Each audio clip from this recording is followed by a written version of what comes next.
Hello, and welcome to Behind the Politics, a weekly podcast where we interview members of the Colorado State Senate Democratic Caucus to learn more about their personal and political lives. My name is David, and I'm here with my colleague Jill. Hi! We had a little bit of a change in scheduling. Originally, we were going to interview Senator Dominic Moreno this week, but the Joint Budget Committee is reviewing figure-setting recommendations and has a lot going on with the long bill coming up and all. So unfortunately, we couldn't get it on his calendar.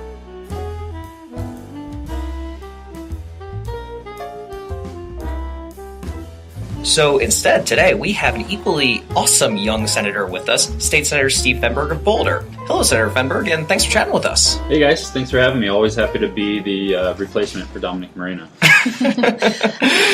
So Senator Fenberg represents Boulder, Lyons, and Nederland? Is it Nederland or Nederland? Nederland, yeah. Nederland. Yep. He was elected to the Senate in 2016. He currently sits on the Agriculture, Natural Resources, and Energy Committee and the State Military and Veterans Affairs Committee. He's also a partner of Bread Bar, a small bar located in the historic town of Silver Plume. So, obviously we want to ask you about this cool bar that you own. So, can you tell me a little bit about what made you decide to buy a bar in Silver Plume? Yeah, there isn't a great reason other than it just sort of felt like the right, weird, strange, horrible idea to pull the trigger on, and then it turned out to be super fun and actually a great experience, and it's been really successful so far. We just opened it less than a year ago, so it's a pretty new bar.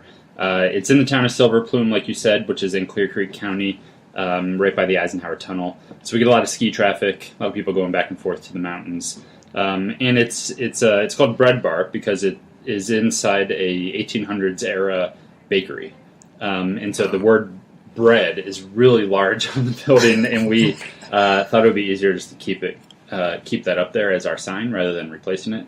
So we called it Bread Bar.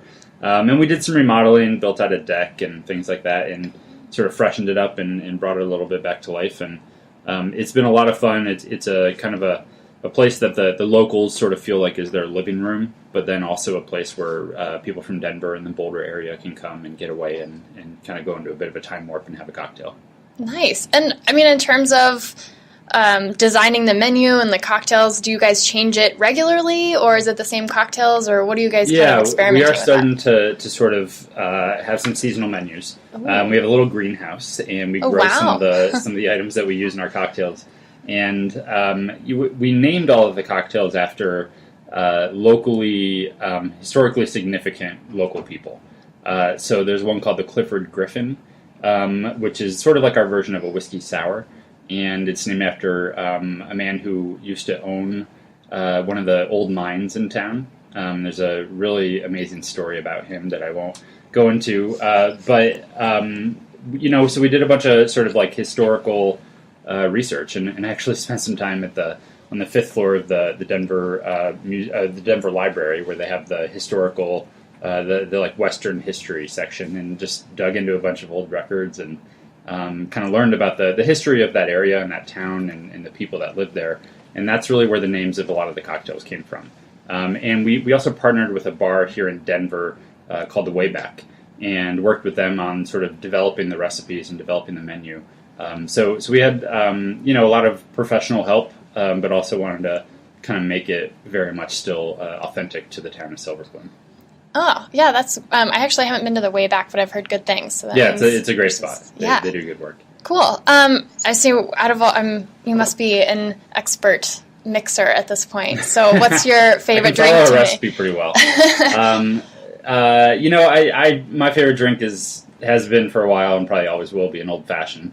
Classic. I kind of like a good old-fashioned, and I think we make a pretty good one. Lately, we've been making some really good hot toddies. That's a good idea. For ski traffic, and people are kind of thawing out still. But my favorite drink on the menu is the Clifford Griffin. It's kind of like our version of a whiskey sour, but it has a red wine float on top of it. So it's kind of sweet. You can definitely taste the rye whiskey in there, but the red wine float really kind of cuts it and it makes it taste really nice.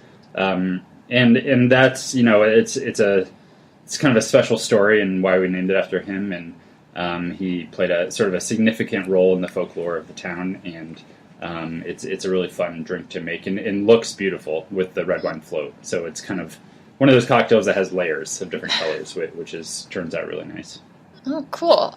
So other than making a mean cocktail, we wanted to ask you a little bit about how you got into politics to begin with. Before being elected to the Senate, you founded a nonprofit called New Era Colorado, which is really known as a nonpartisan group that's focused on getting young people involved and advocates for fair elections. And from what I've seen and from what I've heard, you guys have registered over 150,000 voters. That's really impressive. Can you tell us what motivated you to start New Era Colorado to begin with? Yeah, well, so it was started by myself and a couple of other people. One was Representative Leslie Herod, DORA Director Joe Neguse, and some other folks. And we all were basically college friends, and we were kind of student government nerds for the most part, and involved in all kinds of politics and activism and different things. And when we graduated from college, we sort of realized that in the real world, young people don't have as much of a voice in the political process as they do sometimes on a campus or in a student government. So that was really why we started the organization, was because we wanted young people to have a seat at the table in shaping the future of our state, whether it's at the elections, at the ballot box, or actually through lobbying and working on public policy that is going to have an impact on the future of young people, the future of our state and the state that we're going to be inheriting. So that was really the point. One of the sort of ways we knew right away that we needed to do it was making sure young people are showing up in really large numbers during our elections, not just the big presidential elections, but also the statewide elections on a state level, but then also on a local level. Young people are a huge force to be reckoned with. Millennials are about a third of the electorate in Colorado. And, when we show up, that changes the outcome of policy decisions and elections.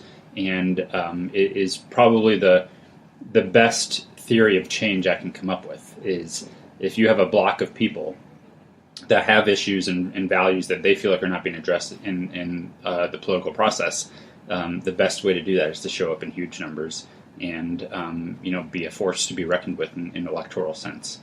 So that was why we did it, and it's been around for about 10 years, a little over 10 years. I was the executive director for that whole time. I'm not anymore. I'm not formally involved in the organization, but they're still doing awesome work. Engaging young people in high schools, on college campuses, in communities all over the state, and I think they're just going to continue on the trajectory and help young people shape the future of our state in a more serious sense in the future.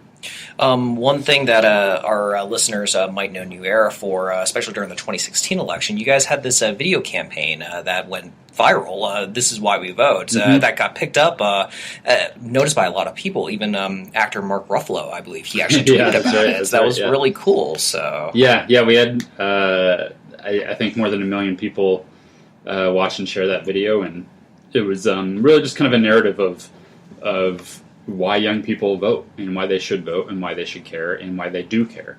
And, I think there's a lot of times this misnomer that young people don't care or they're apathetic or they're not showing up. But young people today are different than the young people from yesterday. Meaning, not all young people are the same. The young people that were in Gen X are very different than young people that are millennials. And the millennial generation is actually showing up in really large numbers compared to the people that were considered young voters before them. So I think it's important to draw that connection and make sure that people understand that young people are engaged. They are, in a lot of ways, the sort of the catalyst for huge movements and change that we've seen in recent history, and I think they deserve a lot of credit for being those political advocates to move us forward on so many different issues. So right before we move off New Era really quickly, something that, since we've been here, New Era has come to the Capitol. Something that we've heard from New Era Colorado is that voter centers at universities have a tendency to get the most traffic on Election Day, almost like inferring that college students seem to like to vote in person. Why do you think that is? Do you think there's anything to that? Yeah, I think it's a good question. I think young people are, as I was saying, showing up in larger and larger numbers during our elections. And in one way, our election system is so great because it's it's sort of an all options system, meaning if you're somebody who wants to vote by mail, you'll get a mail ballot mailed to you, and you can fill it out and mail it back in, or you can drop it off in person instead of sending in the mail, or you can show up and vote early, or show up on election day and vote in person. And then if you're not registered to vote, but you're eligible and you have lived here for long enough and you meet all the requirements, you can still register to vote and vote in the same day. So there is no actual registration deadline because it's kind of an arbitrary deadline if we know that you're eligible and you meet the requirements. So that's great for all kinds of different communities, but it's especially good for young people because young people often move every year, right? I mean, they're mostly renters, so sometimes they need to update their registration information. They didn't get a ballot mailed to them. And then other times, they just do it in a more social setting, and they, walk down to the polling place with their friends and they vote all together. So there, I think there are some cultural reasons and some structural reasons why, in a lot of ways, young people vote in person rather than by mail. But the other thing is when we see that voter service centers are on college campuses, we see enormous lines. And I think we need to address those lines. But it shows us that young people do want to vote, and when it's accessible, they do. They show up in huge numbers, and we should continue that process by making sure that voter service centers are where people want them to be, and making sure that we're not arbitrarily cutting them back, but making sure that people have the ability to show up and vote, and it's accessible and simple. For all eligible Coloradans across the board, not just college students. That's great. One thing that is sort of a fun question that we're going to ask all of our guests, but might be kind of tricky for you since you're a little bit new to the Senate. What's the most embarrassing thing that's happened to you at the Capitol so far? I don't know where to start. The first few weeks, I feel like the entire time was embarrassing because I didn't know what I was doing yet. One really funny moment was, it was one thing after another, asking people where the bathrooms were in my first few days. I didn't know where they were, and I felt like I probably should have already, and I just missed that memo or something. My very first day of session was pretty funny because I remember walking, coming into the Capitol, and there was one of the sergeants outside that was sort of directing the freshmen of where to go because the freshmen didn't really know the situation yet, right? And I couldn't open the door because the door was locked where I was trying to go in. And the sergeant was there, and he was looking at me very skeptically, and then he kind of approached me, and it was very clear that he thought I was an aide and not a legislator, right? And that's happened a few times since then, just because I'm new and I'm one of the younger legislators here in the Capitol. So, it's kind of funny. It's kind of nice because if I take my name tag off, I can sort of just blend in. People don't pay attention to me. But I think in some ways, there have been some funny situations like that that have been not necessarily totally embarrassing, but funny. Yeah. I did have a bill that I went downstairs to talk to the drafter about, the drafter came out to talk to me, and I just started, going into it. So I started talking to him about an amendment and some edits that I wanted to make to the bill that I was working on with him, and I had been emailing with him several times throughout the week and even that day. And I kind of walked into his office and started talking to him about what I wanted to do, and he just got real awkward and things got strange, and I couldn't tell what it was at first. And then he kind of looks at me and he goes, did Senator Fenberg give you permission to talk to me about this bill? And then it sort of dawned on me that the whole time he thought I was just some guy talking to him about a bill that was supposed to be still confidential because it wasn't introduced yet. Right. And I had to be like, no, I'm Senator Fenberg. I'm the one I've been emailing with you all week. And that was kind of a funny moment where he was just like, oh, I'm so sorry. And it clearly was not a big deal, and I didn't care. But it's funny, because every day I think in some way I'm reminded that I'm kind of an unusual legislator in some ways, partially because of my age and just sort of my background and stuff like that. That's great. Well, thanks for talking with us, Senator Fenberg. Really appreciate it. And thank you all at home for listening. We actually will be back next week with State Senator Dominic Moreno. Thanks for listening. Have a good day.